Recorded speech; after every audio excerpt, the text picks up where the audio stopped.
session. What more you want? रहने का अधिकार नहीं है ना ठीक। मैं हम कैसी कदरी मजबूरी। Yeah. Okay.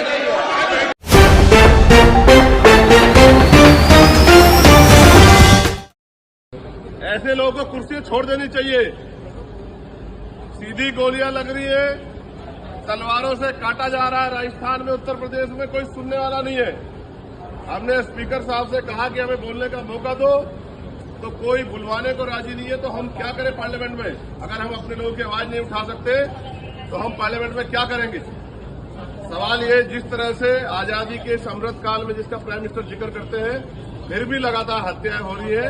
आपकी योजनाओं का लाभ तो तब लेंगे ना जब जिंदा रहेंगे। जब जिंदा ही रहेंगे तो क्या करेंगे? शंकर लाल मेघवाल को काट के मार दिया तलवार से, पुलिस एफआईआर नहीं लिख रही, गिरफ्तारी नहीं कर रही है। राजकुमार जाटव को यहां मार दिया गोली से गाजियाबाद में। समझौते का दबाव बना रहे हो, गुंडागर्दी कर रहे हो।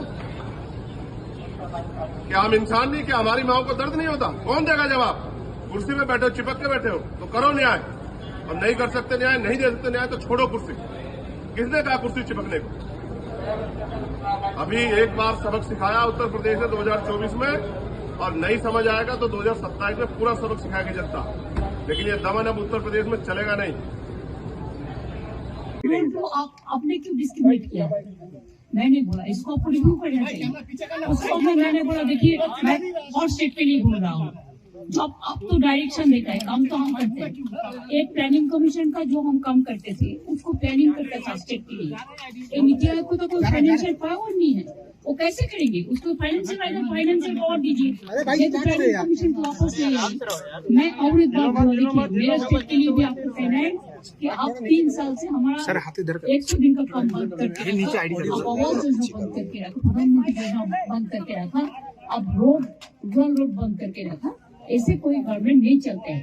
आपको डिस्क्रिमिनेट नहीं करना चाहिए। If you discriminate between your party to other party, then how the country will run? When you are in power, you have to take care for all. You cannot discriminate between boys and girls. मैंने जो बोलना एक ने बोला है, उसका बाद में बस मैं माइक स्टॉप कर दिया। मैं बोलने चाहते थे आउटराबाद, लेकिन मेरे को बोलने के लिए वो 5 मिनट में स्टॉप कर दिया।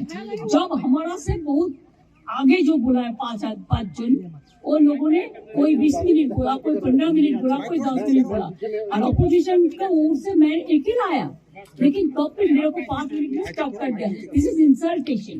I will not attend any meeting further. Hindustan के जो स्टूडेंट्स हैं उनको हम जॉइंट मैसेज देना चाहते थे। हाँ दें, आप सुनिए जॉइंट मैसेज देना चाहते थे ऑपोजिशन और सरकार के साइड से कि इस मुद्दे को हम ज़रूरी मानते हैं, और इसीलिए हमने सोचा था कि आज स्टूडेंट्स की रिस्पेक्ट करने के लिए हम नीट पर डिस्कशन करें। ठीक है, आप डेडिकेटेड डिस्कशन। अब बात यह है कि 2 फोर्सेस हैं। एक तरफ नहीं माने, प्लीज ओके। सभा पटल पर रखे जाने वाले पत्र आइटम नंबर 3 श्री अर्जुन मेघवाल जी। तो कांग्रेस ने सोशल मीडिया प्लेटफॉर्म एक्स पर वीडियो शेयर करते हुए लिखा, जहां एक और नरेंद्र मोदी नीट पर कुछ नहीं बोल रहे हैं, उस वक्त विपक्ष के नेता राहुल गांधी जी युवाओं की आवाज सदन में उठा रहे हैं। लेकिन ऐसे गंभीर मुद्दे पर माइक बंद करने जैसी ओछी हरकत करके युवाओं की आवाज को दबाने की साजिश की जा रही है। इतना ही नहीं, कांग्रेस ने एक और वीडियो पोस्ट किया जिसमें राज्यसभा में कांग्रेस के अध्यक्ष नीट पर बात कर रहे हैं। कांग्रेस का आरोप है कि उनका भी माइक बंद कर दिया गया था। कांग्रेस ने कहा, देश में पेपर लीक से पीड़ित छात्रों की आवाज कांग्रेस अध्यक्ष और राज्यसभा के नेता प्रतिपक्ष श्री मल्लिकार्जुन खड़गे ने सदन में उठाई, लेकिन उनका माइक ऑफ कर दिया गया।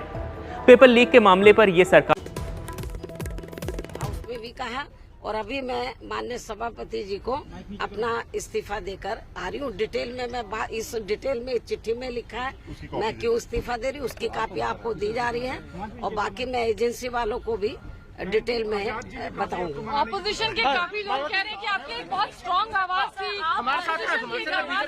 रिप्रेजेंटेटिव है मैम, अब उनकी आवाज की तरफ से कौन आवाज उठाएगा मैम? क्योंकि आप दलितों की और बाकी सेक्शन की आप आवाज उठा। अभी भी मैं जब इस्तीफा देने गई थी तो अभी भी, और जब मैंने इस्तीफा देने की बात राज्यसभा के अंदर कही तो सभी जो यूपीए और अन्य विपक्ष के नेता थे, उन्होंने मुझसे रिक्वेस्ट किया था कि आप मजबूती से हर इशू के ऊपर, देश और जनहित के मुद्दे पर आप मजबूती से अपनी आवाज उठाती हैं, तो आपको हमारी रिक्वेस्ट है इस्तीफा ना दें। उनकी मैं आभारी हूँ बहुत बहुत, उन्होंने मुझसे अपील की। लेकिन मुझे अपने जो वीकर सेक्शन के लोग हैं, जो गरीब लोग हैं, जो किसान हैं, मजदूर हैं, और खास तौर से जिस समाज से मैं ताल्लुक रखती हूँ, जब मेरे समाज के साथ की बात भी मैं इधर हाउस में नहीं रख पाऊंगी तो मेरा इधर